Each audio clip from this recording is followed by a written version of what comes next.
Hoje a gente vai falar um pouco sobre Java, né, de forma mais teórica, para vocês começarem a entender. Além das aulas práticas, nós vamos ter agora um pouquinho mais de noção teórica, né? Então, o JDK, ou Java Development Kit, é o ponto ali do Java, dentro de quando você baixa uma linguagem de programação, é onde ali no Java que vai ter kit, pacotes de ferramentas para vocês trabalharem com a linguagem, para fazer o que a gente veio fazendo durante as últimas aulas, certo? Então, esse desenvolvimento aí, o JDK, ela é toda qualquer ferramenta que você vai precisar para ter um desenvolvimento básico ali da ferramenta, para vocês conseguirem fazer o seu código aí e trabalhar perfeitamente, né? Dentro do Java nós temos as ferramentas, como as principais ferramentas ali, nós temos o Javac, nós temos o JStats, nós temos o JDB, o RT.jar, o JVM, o JRE. Então são todo esse pacote completo, ele comporta e está tudo dentro quando se fala Java, tudo dentro na hora que fala para baixar aquele Java lá, aquele jar. Então ele tem todas essas ferramentas aí que vão estar aí dentro, certo? Né? Então aí é o que a gente vai ter aqui. Por exemplo, o Javac é aquela ferramenta ali que vai compilar o código, aquele que você escreve, para aquilo que o computador vai entender, ou no caso a JVM vai entender, né? Então, para traduzir o que você escreve para a linguagem de máquina, a gente vai ter o Javac lá dentro do Java que vai fazer isso, né? Nós temos o interpretador, né, que é a ferramenta que cria uma máquina virtual e executa um programa onde ele interpreta os arquivos que foram gerados, né? Então o interpretador ele é aquela ferramenta que vai utilizar ali para você verificar o que tem. Ele que vai ser responsável por pegar e interpretar aquele código que foi convertido, né? Esse RT.jar ele é uma coleção de classes e interfaces que fornece funcionalidades para o Java. Então, na hora que você vai estar utilizando, por exemplo, o string lá do Java Util, né, que é uma biblioteca, então é dentro desse RT.jar que ela vai estar. Então, antes de vocês utilizarem string, antes de vocês utilizarem int, antes de vocês utilizarem método, classe, teve um monte de pessoa ali por trás que proporcionou essa escrita e compila essa escrita que você faz para uma escrita que o computador entende, né? Nós temos o JDB, né? O JDB ele é o Java Debugger, né? Ele é a ferramenta que vai estar ali para vocês ali durante a gente está construindo ali a nossa plataforma, para vocês entenderem ali que no momento ali que você está debugando, está depurando uma aplicação, é ele que é o responsável, né? Então, sem essas compilações de ferramentas, né, sem, por exemplo, o JavaStat, ele não é tão usado, mas é ali ela que vai acompanhar o desempenho, tanto de memória, CPU, e lá que vocês conseguem ver esse processo, né?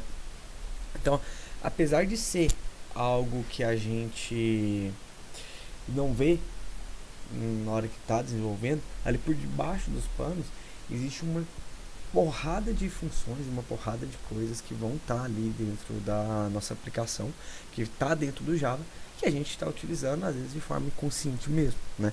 Que vale a gente pegar e começar a entender, né? Então a gente tem ali o RT.jar, né, que é o que eu falei, que são ali aquelas bibliotecas, né? A gente tem, por exemplo, ali a JavaLang, que é ela que vai trazer o system, né? A função system, a função de math pra gente. O Java Util traz a função de scanner, o JavaNet que traz a URL. Então, assim, a RT.jar, ela é quase que o coração, ali, vamos dizer, da aplicação Java ali quando a gente começa, né? Então, ela é a principal biblioteca. Ela sabe lidar com manipulação de string, ela que vai saber lidar com a coleção de dados, ela que vai saber lidar com entradas e saídas de arquivos, ela que vai saber lidar com a comunicação de rede gráfica, ela que vai saber lidar com a interface, com criptografia, com acesso ao banco e muito mais coisas. Hoje, por exemplo, acesso ao banco, a gente utiliza frameworks que facilitam isso daí. A gente pega lá e altera a property lá e o framework simplesmente resolve pra gente essa função, né? Mas por baixo dos panos estão aí tudo, um monte de coisa acontecendo que a gente não fica sabendo, né? O JDBC, que é o debugger nosso, né? Que é o Java Debugger. Então é ele que é o responsável por fazer todo aquele debug. Então, por exemplo, quando você está fazendo, é, colocando breakpoint ou fazendo o processo, a gente tem ali ele por debaixo dos panos executando, que por exemplo é uma tela de debug ali do VS Code, né? Então por debaixo do panos vai estar utilizando o JDB, né? Aqui nós temos aqui uma telinha de como está o JStat para vocês verem, né? Então aqui você teria, por exemplo, como se fosse um gerenciador do Windows, que nunca abriu um gerenciador para encerrar um programa ou fechar alguma coisa. Então você tem todas as informações ali e acaba conseguindo tirar alguns níveis de conclusões, né? O Javac, né? O Javac ele é uma ferramenta que vai pegar o código-fonte, vai pegar esse código-fonte e compilar ele, né? Então o Javac ele pega aquele código-fonte, você vai passar por ele e ele vai transformar aquele código-fonte em bytecode, né? O bytecode ele vai ser o que vai ser responsável por a JVM fazer a leitura, né, e ser rodado na plataforma. Então, quando se fala que o Java ele é multiplataforma, é exatamente por conta dessa sacada, né? Então, assim, a gente tem um código-fonte escrito em linguagem natural, nós temos um compilador que compila esse código aqui para uma máquina, para uma linguagem, né, um bytecode, onde a JVM vai conseguir entender, né? E essa JVM vai pegar e traduzir, essa daqui que vai ter a magia de traduzir ele para usuários de sistemas operacionais diferentes. Por exemplo aqui, o mesmo código você consegue transcrever ele para Windows e executar Windows, transcrever ele ali através da JVM Linux, transcrever ele no macOS. Então é a partir desse daqui, do Java aqui junto com a JVM, que a gente tem essa função de multitarefas ali no Java, de ser multiplataforma, multitarefa não, por ser uma aplicação multiplataforma, né?